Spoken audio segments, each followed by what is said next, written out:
innama sesungguhnya ya'muru orang-orang yang hanya akan mampu memakmurkan masjid.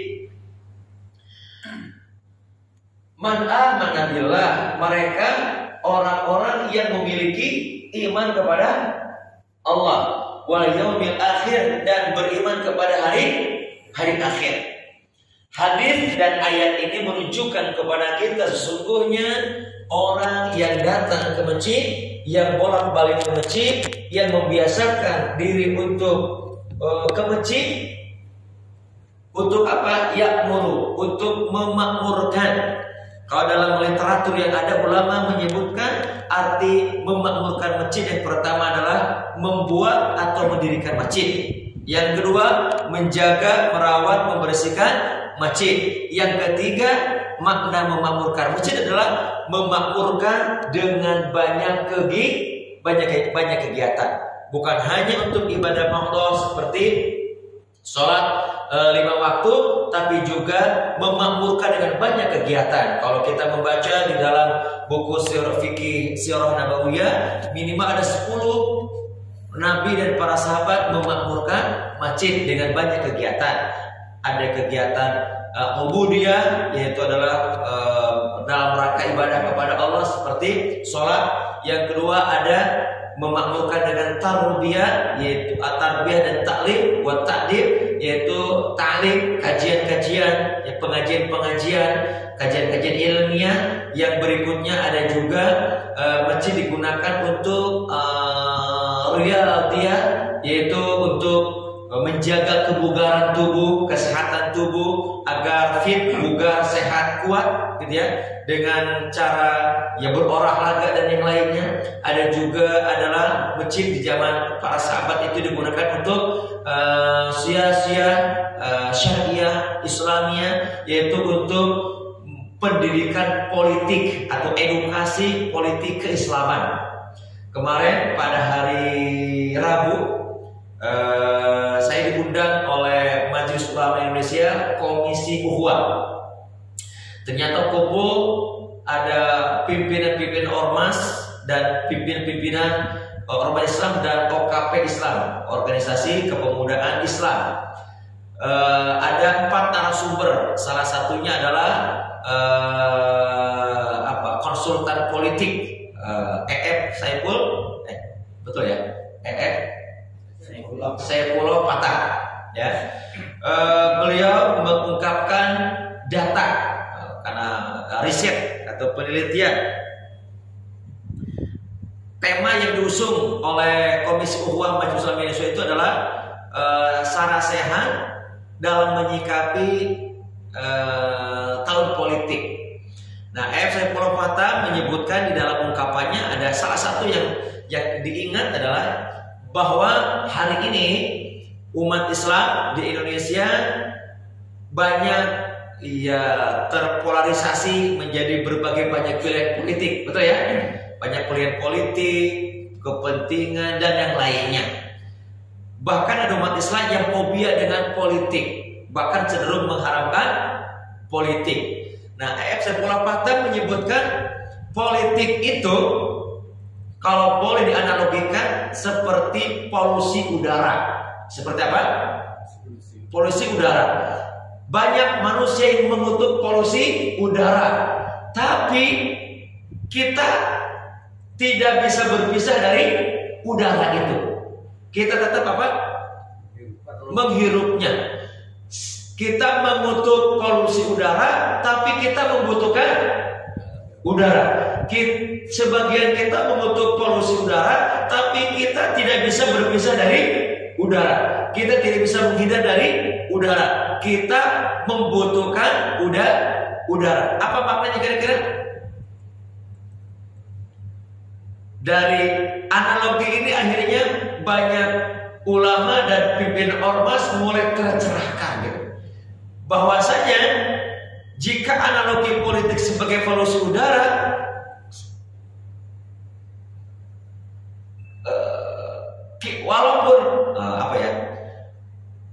walaupun banyak sebagian orang mengutuk polusi itu, tapi tetap kita tidak bisa berpisah darinya, dan kita tetap menghirup darinya dan tidak bisa jauh darinya. Nah, umat Islam hari ini tidak bisa, atau banyak umat Islam yang hari ini mengutuk politik, gonjang-ganjing politik, tapi kita dalam situasi kondisi hari ini tidak bisa berpisah dengan politik, dan tetap saja kita tidak jauh dari situasi kondisi perpolitikan. Kita tidak membahas politik praktis, maksudnya bisa dipahami ya. Kita tidak sedang membahas tentang politik praktis, tapi makna politik itulah yang harus dipahami sekarang oleh para ulama, oleh para pimpinan ormas, termasuk umat Islam, tentang pendidikan politik Islam. Kenapa umat Islam harus mempelajari tentang politik dan tidak bisa jauh berpisah dari politik? Karena rangkaian kehidupan kita ternyata rangkaian politik kita ternyata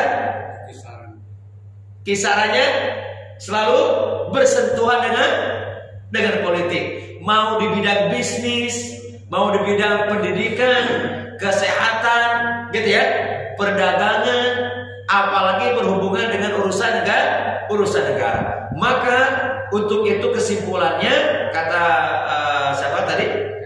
Sebelum patah, para ulama, para asatidz, para kiai, para pimpinan ormas harus memaknai ulang tentang makna politik. Maka diungkapkanlah oleh salah satu narasumber dari Majelis Ulama Indonesia bagaimana pandangan ulama terdahulu tentang politik. Ada Imam Al-Ghazali, ada Imam Al-Mawardi, ada Ibnu Qayyim Al-Jauzi, ada bagaimana pandangan politik dari imam mazhab seperti Imam Syafi'i, Imam Maliki, Imam Hanafi, Imam Ahmad bin Hanbal. Ternyata pada kesimpulannya adalah as-siyasah juz'un minal Islam. Siasat atau politik itu bagian dari keilmuan di dalam Islam. Maka orang Islam harus mempelajari tentang politik. Ini tidak membahas tentang politik praktis, gitu ya. Umat Islam harus membahas atau harus mempelajari tentang politik. Fa inna siyasati juz'un minal Islam, bahwa politik itu bagian dari Islam. Inilah makna ayat ya ayyuhalladzina amanu dukhulu fis-silmi kafah. Wahai orang yang beriman, masuklah ke dalam Islam dalam keadaan apa? Kafah. Keseluruhan, integral, apalagi keseluruhan secara sempurna, karena Islam membahas seluruh keislaman secara sempurna. Apalagi di dalam surat apa? Al-Maidah, al-yauma akmaltu lakum dinukum wa atmamtu alaikum nikmati wa raditu alaikumul Islam. Di hari ini telah aku sempurnakan nikmatku untukmu dan agama Islam dan Islam sebagai agama. Ketika Allah dalam dua ayat ini mengatakan Islam sudah sempurna dan sudah masuk keseluruhan, maka Nabi pun menguatkannya tentang apakah ketika Nabi menjelang wafat, apakah aku sudah sampaikan kepadamu semuanya?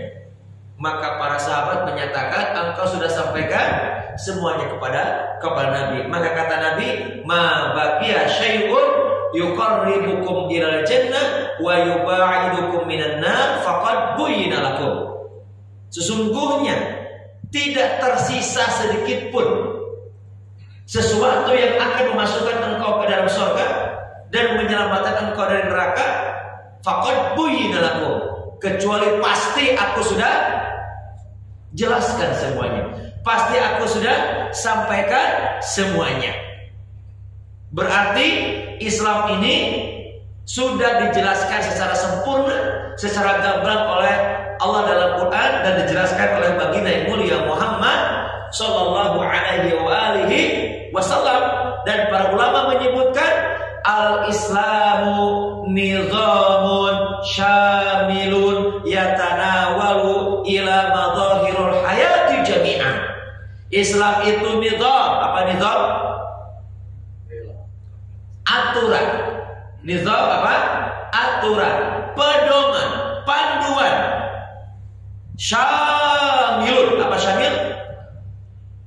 Yang menyeluruh, yang integral, yang kamil mutakamil. Apa tuh? Sempurna lagi menyempurnakan ajaran-ajaran sebelumnya. Yatanawalu, yang mencakup mazahirul hayati jami'an, yang mencakup seluruh aspek kehidupan manusia, dari bangun tidur sampai bangun tidur lagi. Karenanya kesimpulan dari Sarasehan, Komisi Ukhuwah Majelis Ulama Indonesia itu menyimpulkan bahwa para pimpinan ormas, para tokoh-tokoh, para ulama, para kiai, para ajengan, para habaib, para asatid, para tuan-tuan guru harus mengedukasi pendidikan politik kepada umat Islam agar tidak terjebak pada dikotomi bahwa satu urusan akhirat, satu urusan dunia. Gitu ya. Akhirnya umat Islam yang pengalaman yang ini evaluasi yang terdahulu, umat Islam terpolarisasi kepada pemaknaan politik yang dianggap sebagainya politik itu, mohon maaf, kotor, apalagi pandangan masyarakat kotor, apalagi jahat, apalagi pandangan sebagian umat Islam politik kotor, jahat, apalagi kenapa? Korup, gitu ya, dan seterusnya, gitu ya. Padahal yang kotor, yang jahat, yang korup, yang menyimpang itu adalah oknum manusianya. Sedangkan as-siyasah juz'un minal Islam. Politik itu bagian dari kajian maudu' al-islamiyah. Tema-tema yang harus disampaikan kepada umat Islam. Sama seperti fikih ibadah, fikih munakahat, fikih saum, fikih salat, fikih wudu, fikih haji, fikih umroh, termasuk fikih siasat, yaitu adalah fikih tentang politik. Imam Al-Mawardi dan Imam Al-Ghazali menyebutkan di dalam kajiannya bahwa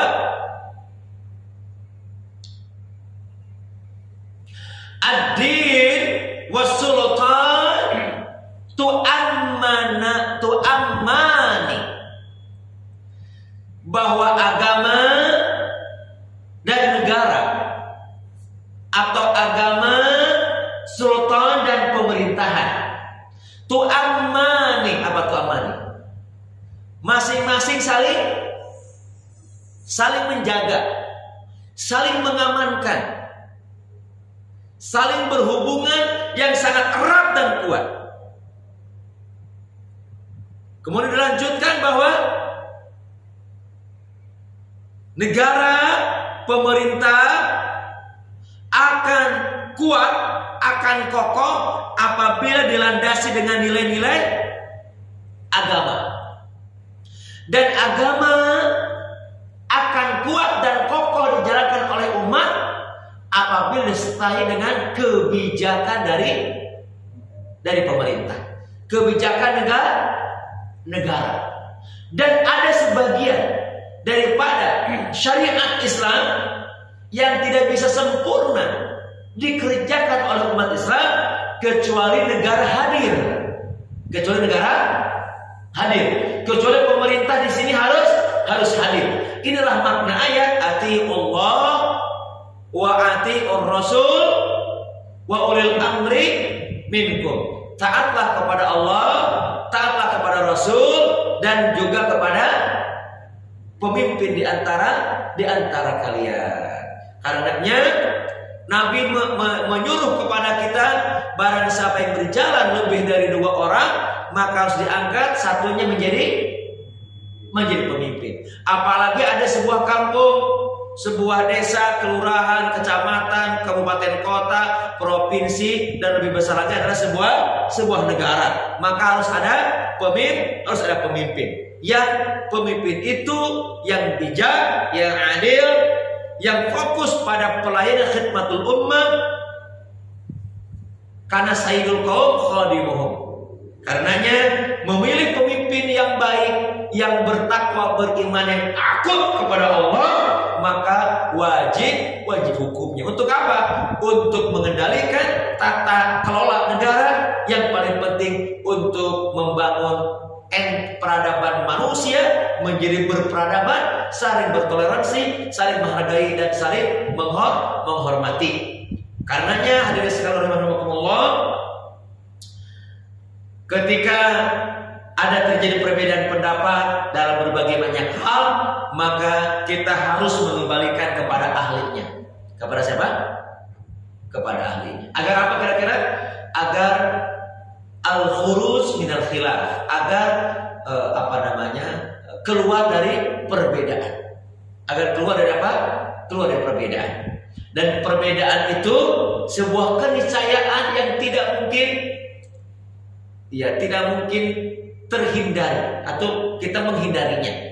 Justru perbedaan itu sebuah sunnatullah, karena Allah Subhanahu wa taala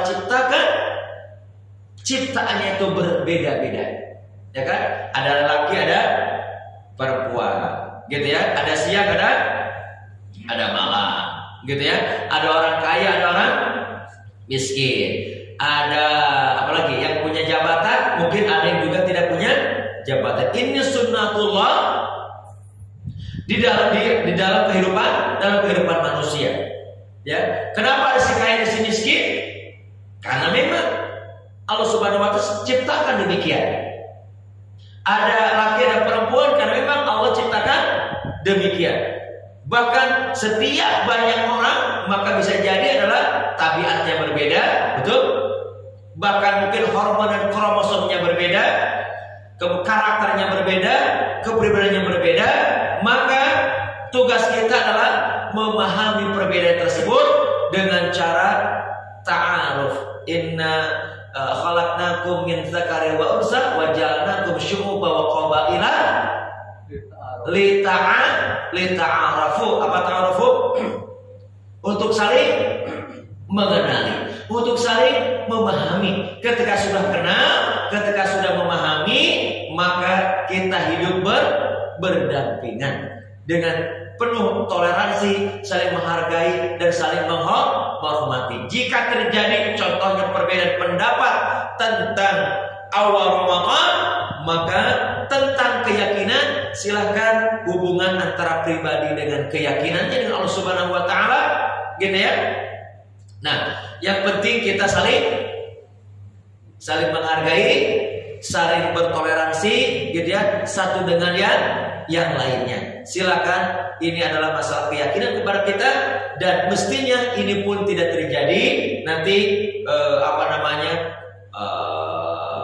sampai kepada saling merendahkan, saling menghinakan, saling menyalahkan, gitu ya, merasa satu paling benar dan yang lainnya salah. Allahu a'lam bishawab. Semoga Allah Subhanahu wa taala jaga kita semuanya, persatuan dan kesatuan kita, dan karenanya Allah Subhanahu wa taala berikan kepada kita rahmatnya dan barokahnya. Fa innal barakata ma'al jamaah. Sungguhnya berkah itu bersama kebersamaan atau jamaah. Wal khuruju minal khilaf rahmatun. Dan keluarnya kita dari perbedaan pendapat itu adalah merupakan rahmat dari Allah Subhanahu wa taala. Baik, ini saja yang disampaikan. Mudah-mudahan Allah Subhanahu wa taala rahmati kita semuanya. Dan ini sudah masuk. Sudah masuk sudah. Sudah masuk kan? Belum. Baik, karena belum. Nah, kita boleh di sesi diskusi, atau kalau ada menambahkan boleh, mengurangi juga boleh, atau mau lebih menjelaskan boleh. Fadhal, kalau ada yang mau bertanya.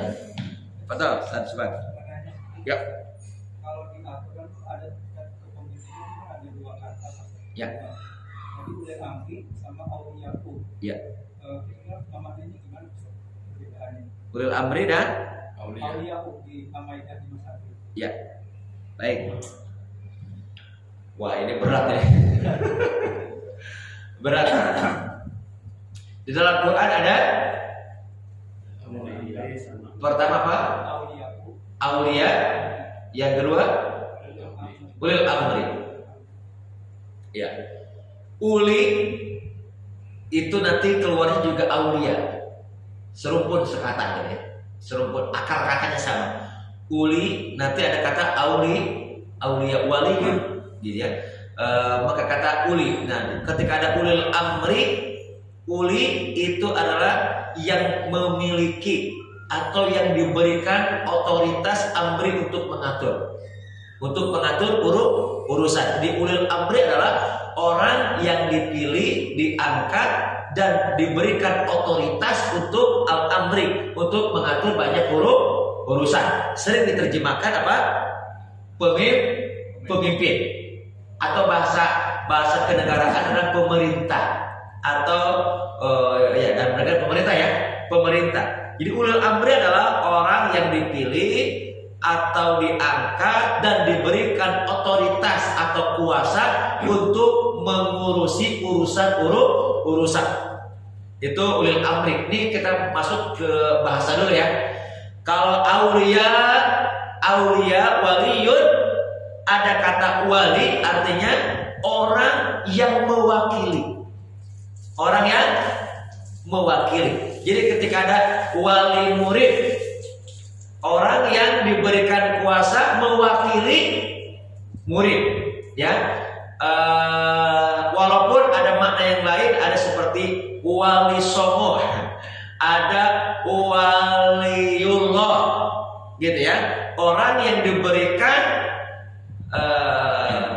kemampuan untuk mewakili, gitu ya. Dalam hal ini dalam sebuah negara berarti adalah pemerintah. Ada wali rakyat atau wakil rakyat, orang diberikan kuasa untuk mewakili rakyat. Baik, dari segi teratur bahasa tadi seperti itu ya. Sedangkan makna ulul amri di dalam ayat atiullaha wa atiur rasul wa ulil amri minkum, dengan auliya'u di sana di dalam surah apa tadi? Al-Maidah. Nah, sebentar. Ada Quran. Anak konteks di Quran. Al-Maidah ayat. Ini bukan karena yang dulu menjadi ini enggak? Yang dulu menjadi apa? Di DKI rame. Al-Maidah ayat berapa? 51. Baik. Kalau konteksnya ayat 51, nah, ya ayyuhalladzina amanu la tattakhidul yahuda wan nasara, ya betul? Auliya'u ba'dhum auliya'u ba'd. Diterjemahkan di sini, wahai orang yang beriman, janganlah kamu menjadikan orang-orang Yahudi Nasrani sebagai teman sejatimu. Di sini diterjemahkan teman sejati. Terjemahan mana ya? Teman sekarang. Kenapa? Teman setelah kasus itu. Kayaknya begitu ya. Itu udah lama. Udah lama ya. Sebentar, ini tahun 28 April 2010. Berarti sebelum kejadian. Belum. Baik. Di sini terjemahkan, wahai orang yang beriman, janganlah kamu menjadikan orang-orang Yahudi dan Nasrani sebagai teman sejatimu. Mereka satu sama lain saling melindungi. Barang siapa di antara kamu yang menjadikan mereka teman setia, maka sungguhnya dia termasuk golongan mereka. Sungguhnya Allah tidak memberi petunjuk kepada orang yang zalim. Di sini terjemahkan apa? Teman sejati. Ada nggak terjemah lain? Diterjemahkan sebagai pemimpin. Ada yang baru pemimpin. Pemimpin ya. Baik. Kalau konteksnya ayat ini ternyata diawali dengan kata-kata Yahudi dan kata-kata Nasrani. Di dalam tafsir, di dalam terjemah ini teman sejati, di terjemahan atau tafsir yang lain adalah pemimpin. Nah, kalau kita al-khuruj minal khilaf, gitu ya, mengkombinasikan antara dua makna tadi, maka tuan guru Ghaffar, anak dari Syekh Abdurrahman Siddiq, beliau tinggal di Tanah Bumbu di Kalimantan Selatan. Terakhir ketemu ketika akhir bulan Februari saya ketemu ke sana. Nah ini pernah juga ditanya seperti itu, halnya sama seperti kan. Kemudian beliau menjelaskan bahwa jika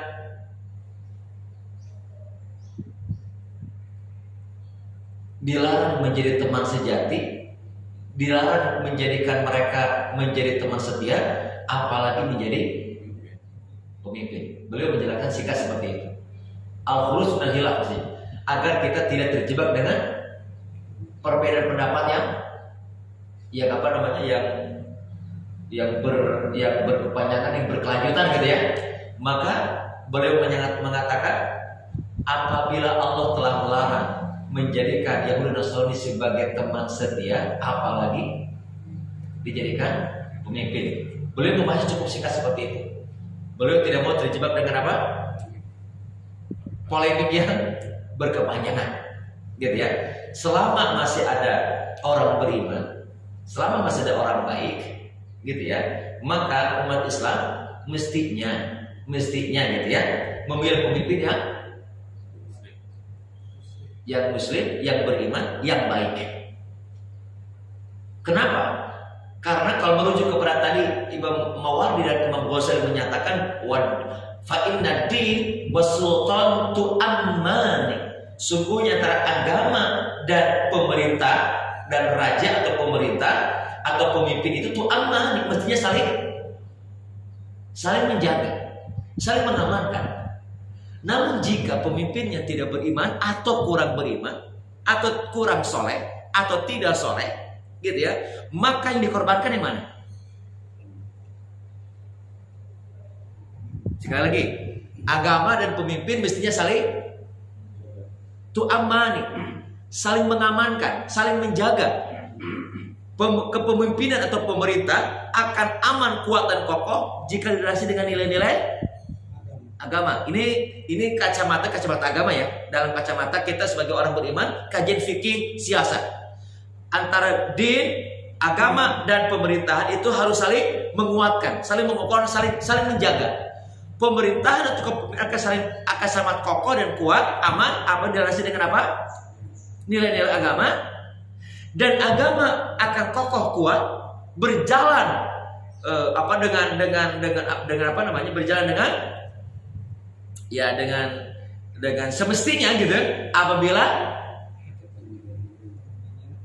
disokong, didukung dengan otoritas negara, pemimpin atau pemerintahan. Karenanya kesimpulannya apa dari perkataan ulama tadi? Karenanya umat Islam harus memilih pemimpin yang kelak akan menjaga agama ini. Kelak akan menjaga agama ini. Kalau begitu, memilih pemimpin yang akan menjaga agama ini, maka hukumnya wajib. Clear sampai di sini? Kalau masih kita berpatokan kepada pedoman-pedoman ulama. Ini jadi bahas begini nggak apa-apa nih? Kan ini pendidikan politik ya. Saya bukan orang politik, jadi tidak mengarahkan kepada partai politik maksudnya, tapi pendidikan politik. Kenapa? Karena antara politik, antara agama dan politik atau pemerintahan saling menguatkan, saling mengokohkan, saling menegakkan, dan saling mengamankan. Mohon maaf.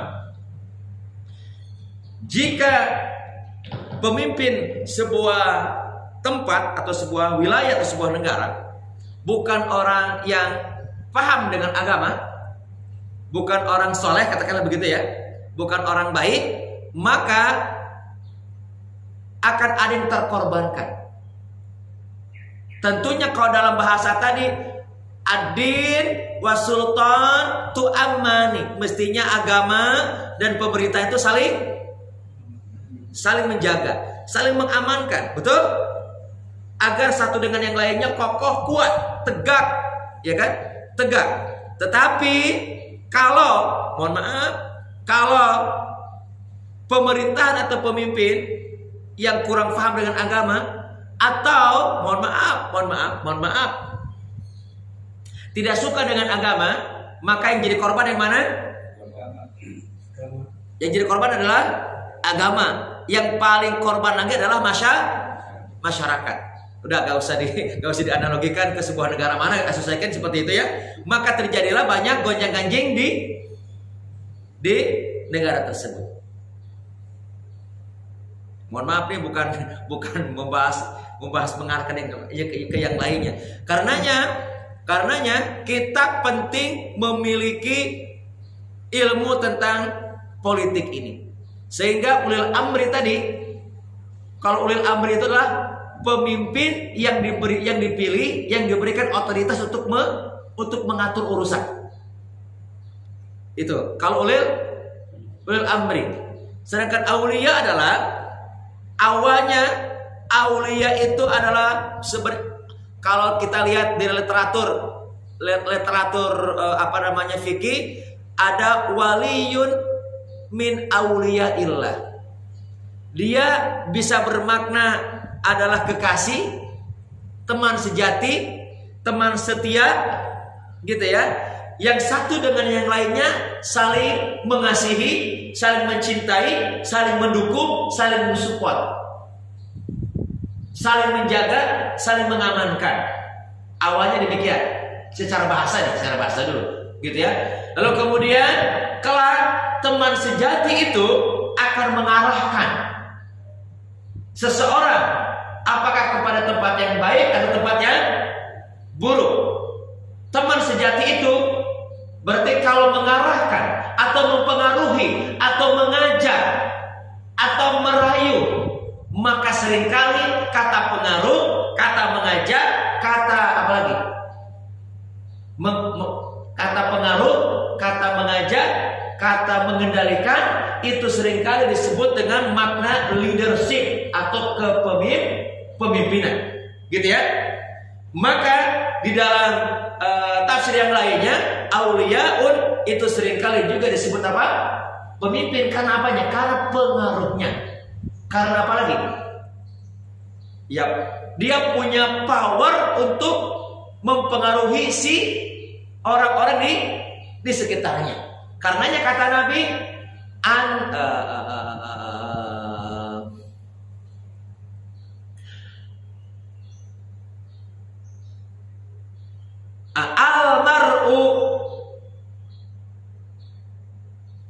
almar'u ma'aman yuhibbuhu, atau anta ma'aman ahab. Anda sentiasa akan bersama dengan orang yang Anda cintai. Dan di akhirat nanti engkau akan bersama dengan orang-orang yang dicintai, disetiai, dikasihi, dicintai. Makna cinta, makna kasih, makna sayang, makna lengket, makna setia dalam bahasa Arab yang lain disebut dengan aulia. Karenanya orang yang sudah mencintai, saling mencintai, kalau orang sudah mencintai, menyayangi, pasti dia akan setia dan ia rela untuk dipengaruhi, dikendalikan, bahkan diperintah, betul, dan atau dilarang untuk menjauhi. Dan karenanya orang yang sudah mampu memerintah, mempengaruhi, memberikan pengaruh rasa cinta dan sayangnya, maka dalam bahasa yang lain disebut dengan apa? Itu adalah apa?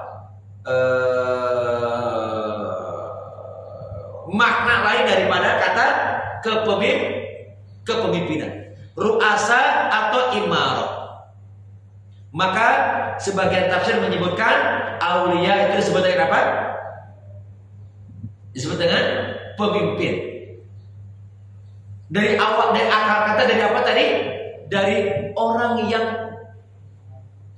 bergabung dalam janji setia, bergabung dalam kesetiaan, dalam awalnya cinta, kasih sayang, teman dekat gitu ya, teman dekat, kemudian juga menjadi teman, terus berubah menjadi kekasih, menjadi disayangi, maka ia menyerahkan dirinya untuk dipengaruhi, menyerahkan dirinya baik disengaja atau tidak sengaja untuk dipengaruhi, untuk dikendalikan dengan pengaruhnya dan powernya.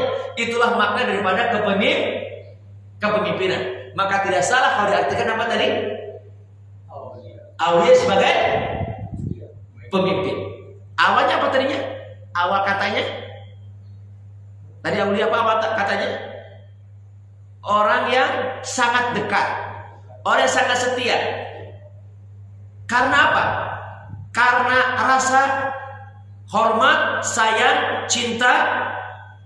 Akhirnya ketika sudah begitu, seseorang tersebut seolah baik keadaan terpaksa atau tidak terpaksa karena sayang cintanya, dia mengikuti karena pengaruhnya. Maka itulah makna daripada apa tadi? Kepemimpinan. Maka orang barat menyebutnya apa tadi?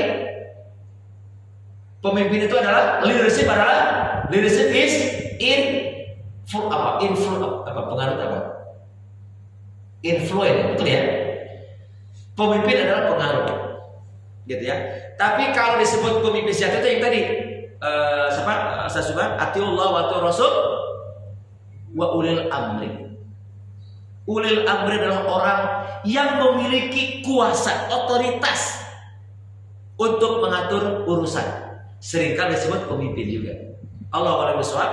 Kalau konteksnya tadi dengan kata dahulu dengan kata jangan kau jadikan Yahudi Nasrani sebagai pemimpin, itu adalah memang perintah Allah Subhanahu wa taala. Maka selama masih ada orang beriman, orang Islam beriman, maka mari kita edukasi masyarakat dan diri kita juga keluarga kita untuk memilih orang beriman sehingga menjadi pemimpin orang yang baik, orang yang beriman, dan kelak agama ini akan semakin kokoh kuat apabila dipimpin oleh orang-orang yang beriman dan paham agama. Akan ada banyak efek dan dampak apabila mohon maaf pemimpin kurang paham dengan agama.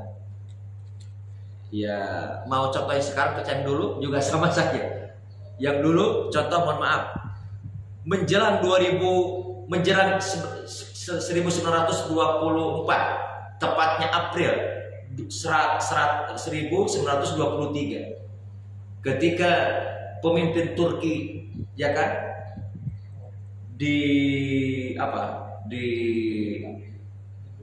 digulingkan oleh seorang bernama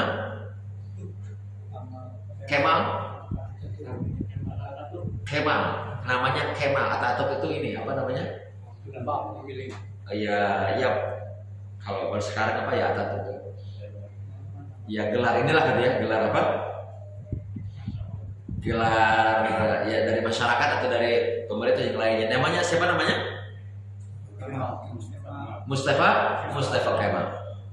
Mustafa Kemal fahamnya di dalam dirinya keyakinan tentang sekularitas dan agama tidak penting baginya. Ya kan? Agama menurutnya adalah akan menyebabkan negara menjadi mundur, tidak lagi modern atau maju. Maka dengan keyakinannya itu mengubah agama atau negara yang dilandasi dengan nilai agama diganti dengan nilai-nilai sekuler. Apa yang terjadi? Nilai-nilai keislaman di Turki akhirnya apa? Hilang. Sampai bunyi adzan harus diganti dengan bahasa Turki. Pesantren madrasah harus dibubarkan. Wanita harus tidak boleh pakai jilbab karena mereka menganggap kemunduran. Mereka menganggap apa? Kemunduran. Maka nilai-nilai keislaman, nilai agama yang diterapkan ketika itu diganti total dengan nilai-nilai sekularisasi. Itulah kira-kira kalau ini contoh yang sangat dahsyat menjadi pelajaran buat kita apabila pemimpin tidak memahami tentang agama. Di dalam fikih sunnah itu ada kata-kata al-malik huwa syari. Pemimpin atau raja itu adalah pembuat syariat atau pembuat aturan. Maka kalau kita salah memilih pemimpin, maka pasti aturannya atau syariatnya, syariat dalam bahasa ininya adalah aturan kebijakannya sesuai dengan kehendak pemimpin tersebut. Kalau pemimpinnya baik, maka kebijakannya pasti baik. Kalau pemimpinnya tidak baik, maka pasti kebijakannya tidak baik. Allahu a'lam bishawab, gitu ya. Maka kalau kata para ulama berdasarkan tadi kajian fikih siasa Imam Mawardi, Imam Al-Ghazali, ya, termasuk juga dalam kajiannya Imam Imam Syafi'i, belakangan juga ada Ibnu Taimiyah, kemudian juga Ibnu Qayyim al-Jauzi, bahwasanya umat Islam harus melek politik. Jangan berikan kuasa atau otoritas kepada orang yang kalau dalam agama bukan ahlinya. Ya kan? Idza usidatil amri. Ya kan? Apabila engkau berikan perkara kepada orang yang bukan ahlinya, maka tunggulah kehancurannya. Itu pelajaran bagi kita, bagi dari negara Turki. Ternyata belakangan, ya kan, masyarakat Turki memilih orang yang oleh orang Turki dianggap baik, yang memimpin sampai hari ini. Katakan sebutan saja apa namanya? Maka gimana situasi keagamaannya? Kembali membaik. Ternyata bukan situasi keagamaan kembali membaik, negaranya pun membaik. Kenapa? Karena orang pemimpinnya baik, lalu mengembalikan ke pemerintah atau kepemimpinannya berdasarkan nilai-nilai agama, maka Allah berikan keberkahan. Inilah yang tidak bisa diterjemahkan oleh nalar, oleh logika, oleh akal manusia. Apa disebut dengan barokah? Apa namanya? Barokah. Sampai Allah menegaskan surat apa, Ustaz? Apabila suatu tempat, suatu negara atau penduduk itu beriman dan bertakwa,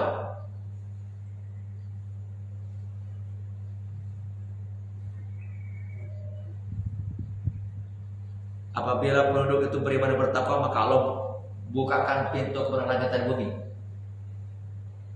Ada yang ingat ayatnya? La haula wala quwwata illa billah. Apa Pak Haji? Pak Haji sering baca tuh waktu jadi imam, Pak Haji.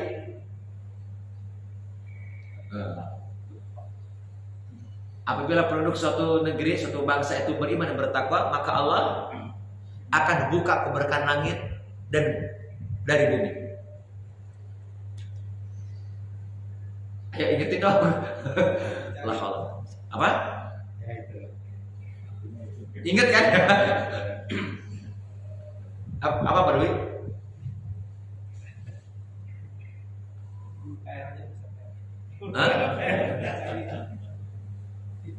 Nanti jadi penasaran lagi. Ke bawah mimpi lagi. Ayo buka. Qur'a. Hah?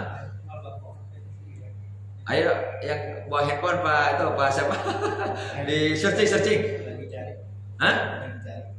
Apabila penduduk suatu negeri itu beriman dan bertakwa, maka Allah akan buka keberkahan langit dan bumi.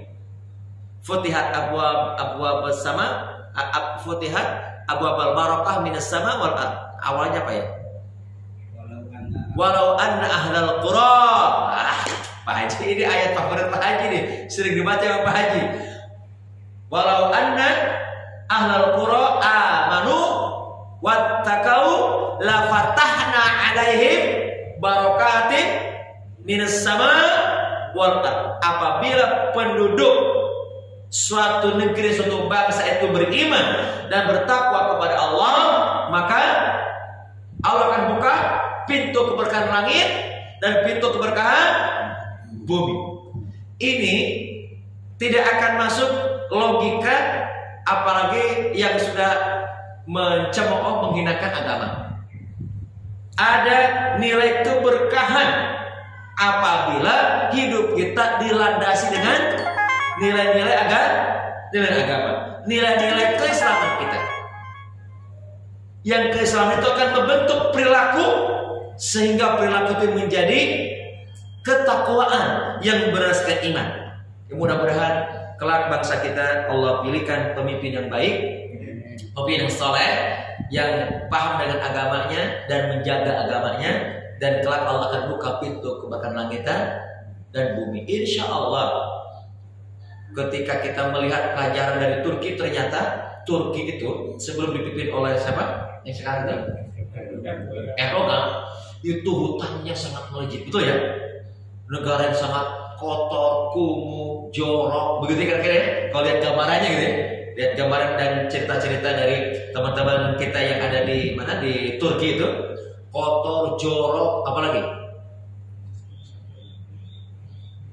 Ya, hutangnya tinggi, berantakan gitu ya.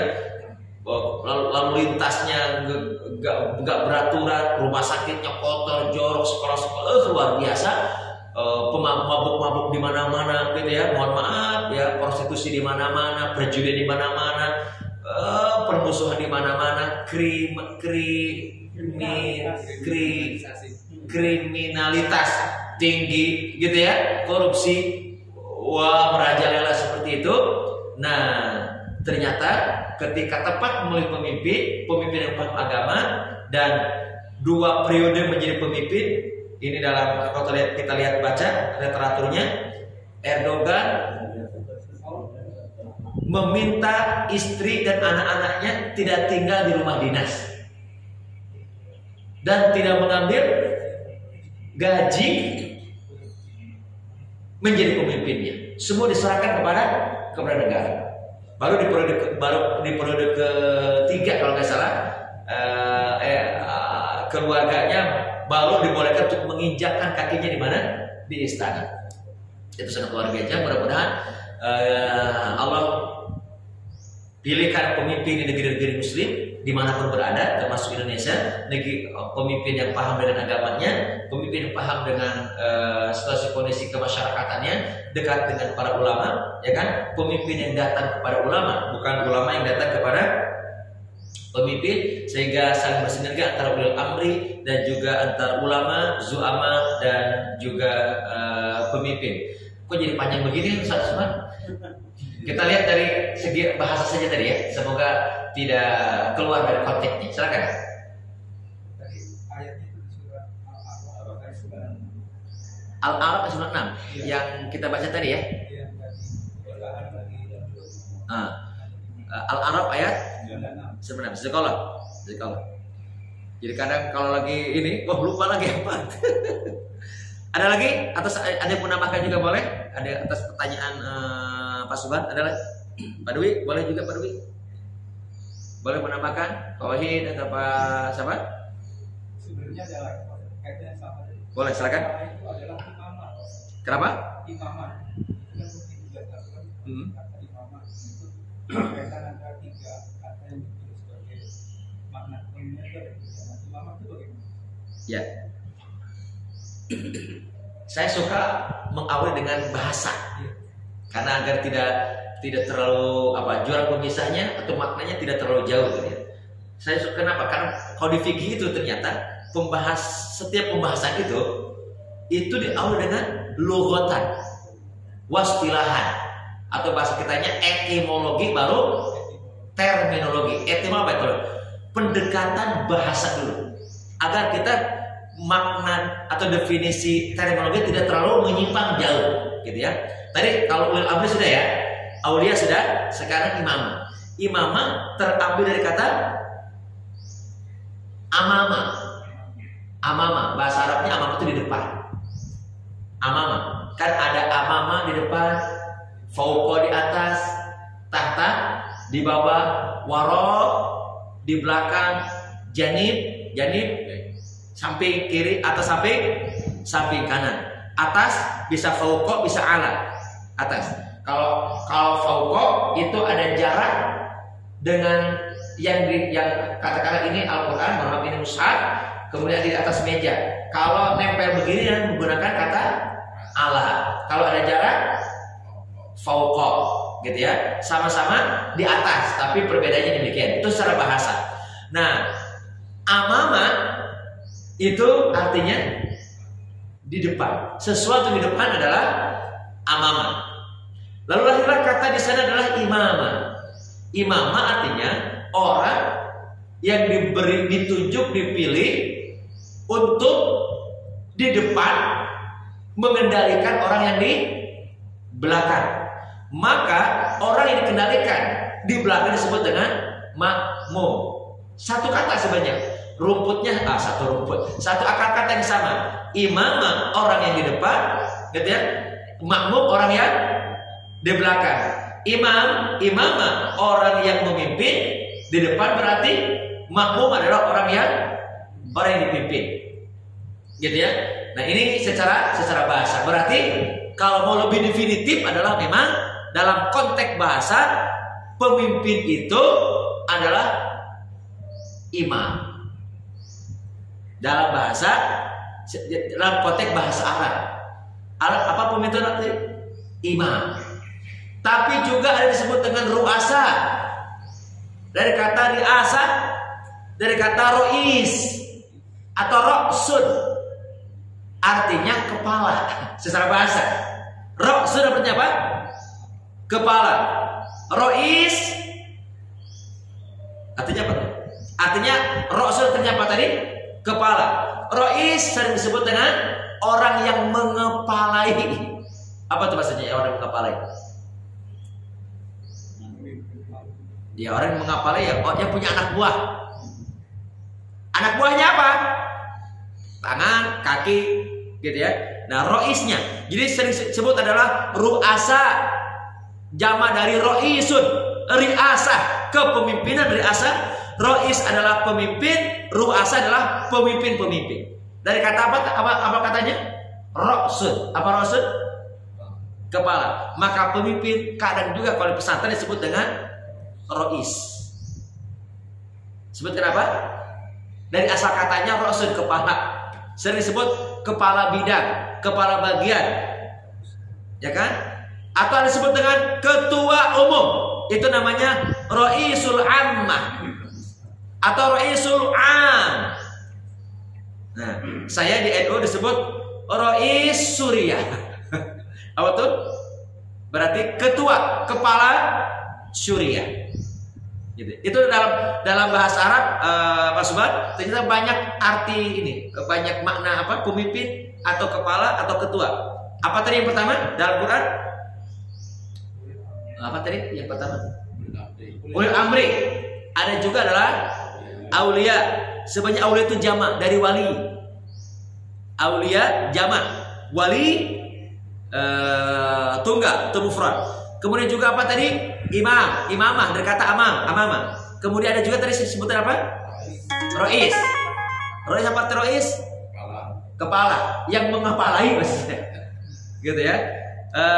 Ini dalam bahasa Arab ternyata banyak literaturnya. Nah, ada lagi yang disebut pemimpin, sering diterjemahkan pemimpin, walaupun kurang tepat kalau disebut hanya pemimpin, disebut dengan khalifah. Khalifah. Nah, umaro dari kata ulil amri. Umaro itu adalah kata amr. Nah, amr itu adalah artinya perintah. Jadi umaro adalah orang yang diberi otoritas untuk memerintah. Nanti serumpun dengan kata ulil amri. Kalau ulil amri itu adalah ada kata ulinya, berarti dia itu ditunjuk, dipilih, diberikan kuasa. Seperti itu. Jadi ada dalam Quran lagi ada ulul albab. Ulul albab, surat apa tuh? Ali Imran, yang tentang ayat-ayat itu, ayat-ayat alam semesta. Apa? Saya dibaca juga tuh sama imam di sini. Apa? Yang ayat-ayat tentang ulul albab, ayat-ayat tentang apa namanya? Surat Ali Imran. La haula wala quwwata illa billah. Kenapa? Inna fi khalqis samawati wal ard wa ikhtilafil laili wan nahari la ayatil liulil albab. Uli. Ada kata uli tadi kan? Uli itu adalah orang yang dipilih, dikehendaki untuk diberikan. Albab sering diterjemahkan cerdas, pintar. Dari kata lubun. Lubun itu sebenarnya kecerdasan yang paling dalam. Mohon maaf. Kalau dalam literatur ulama gini, yang paling nampak ini adalah jasadun. Apa? Jasad. Lebih dalam ada namanya sodrun, dada. Sering terjemah apa? Dada. Lebih dalam lagi, di dalam dada ada qalbun. Di dalamnya juga ada fuadun. Dalamnya juga ada lubbun. Kalau dalam hadis qudsi, khususnya orang ulama-ulama tasawuf, itu di dalam lubbun ada lagi, yaitu adalah nur. Apa? Cahaya. Wa nurullahi yu'ti, dan cahaya Allah itu diberikan kepada orang yang memiliki hati yang cerdas, yang paling dalam. Yang paling dalam disebut tadi lubbun. Maka disebut dengan albab. Ulil albab adalah orang yang diberikan kecerdasan, orang yang memiliki kecerdasan. Ulil albab sama dengan ulil amri, orang yang diberikan kuasa otoritas untuk mengatur. Maka disebut dengan apa tadi? Umara. Umara, atau bahasa lainnya apa? Amir. Itu satu kata tuh. Amir, orangnya gitu ya, jamaknya umara, ya kan? Yang diurusnya amrun. Apa amrun?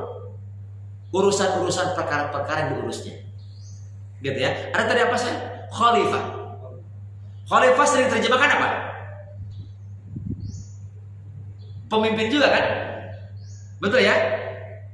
Pemimpin juga. Tapi itu sebuah istilah sebenarnya. Sebuah istilah yang merujuk bukan kepada personal, tapi secara amma, secara umum. Khalifah secara bahasa apa? Khalif.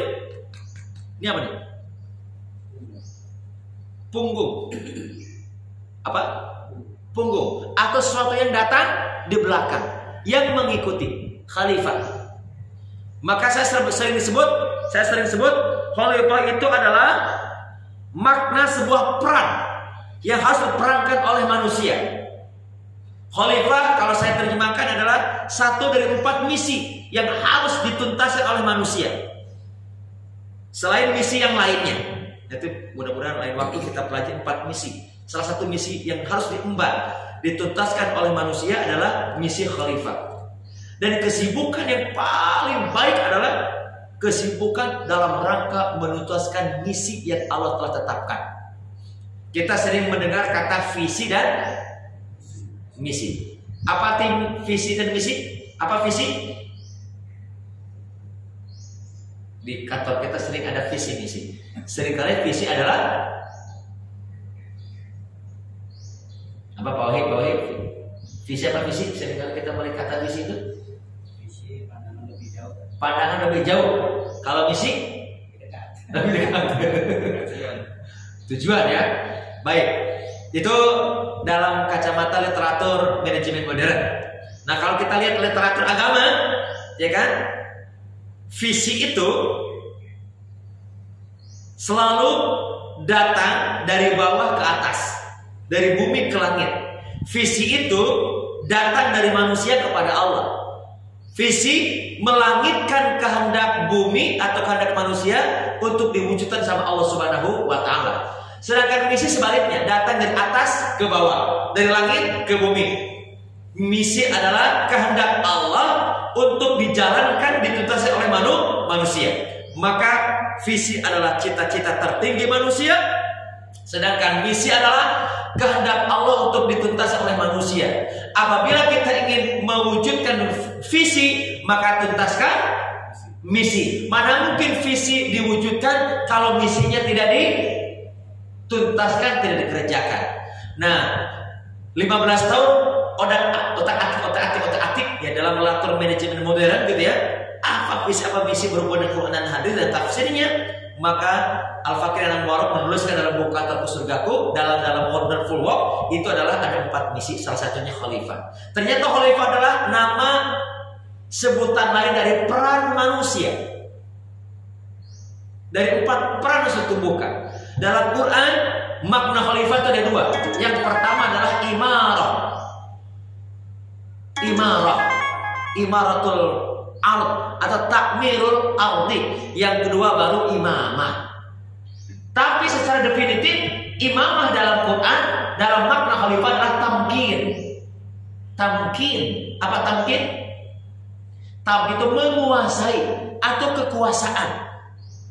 Menguasai atau kekuasaan seringkali diterjemahkan menjadi makna imamah atau kepemimpinan yang memiliki kuasa, gitu maksudnya.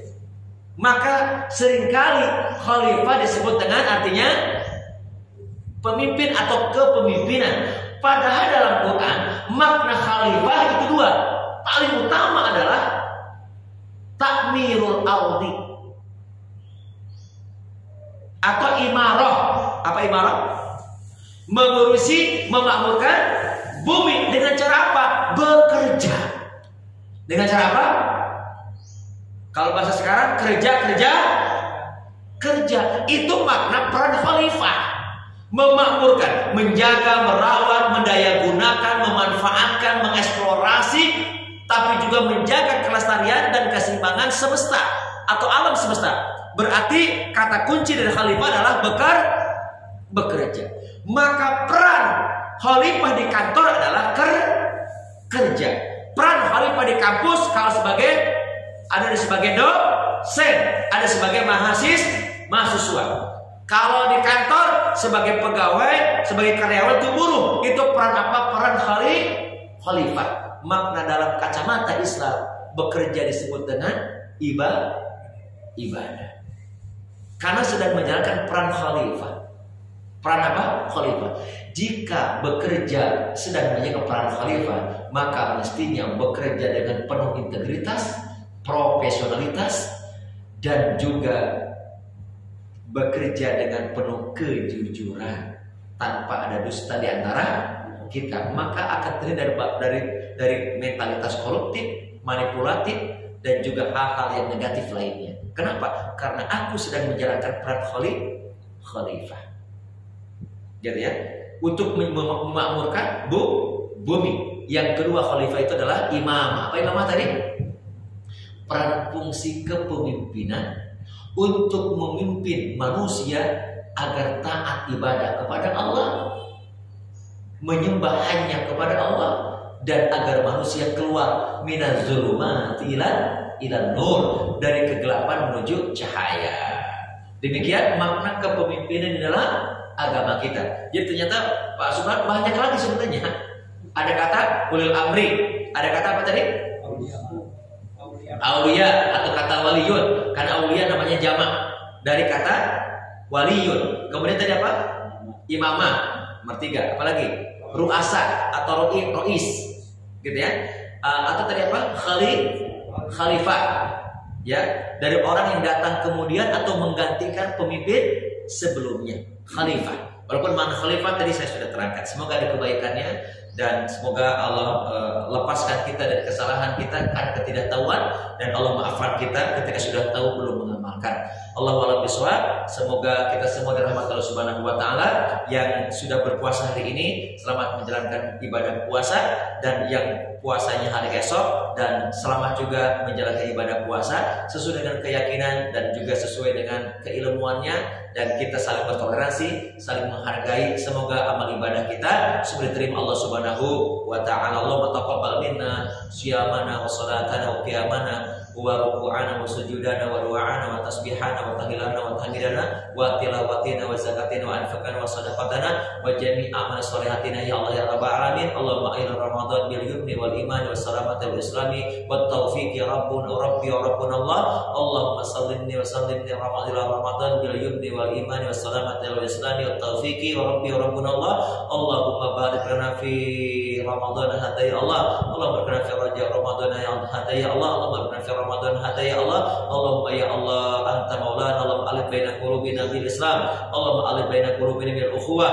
Allahumma alif baina qulubina bil Quran. Allahumma alif baina qulubina bil hidayah. Allahumma alif baina qulubina bi mahabbatika wa mahabbati rasulika wa liman yuhibbuka wa rasulika Muhammad sallallahu alaihi wa alihi wasallam.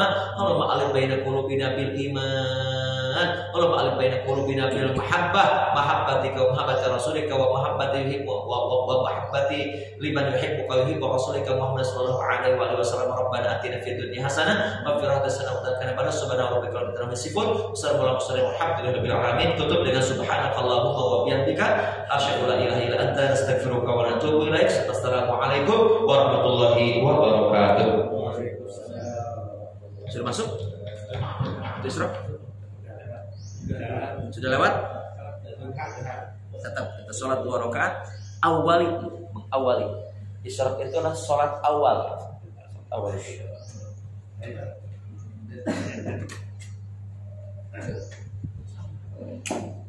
Ada tarawih tadi enggak? Ada? Di sini berjamaah ada? Ada ya?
Mana pemedi ini?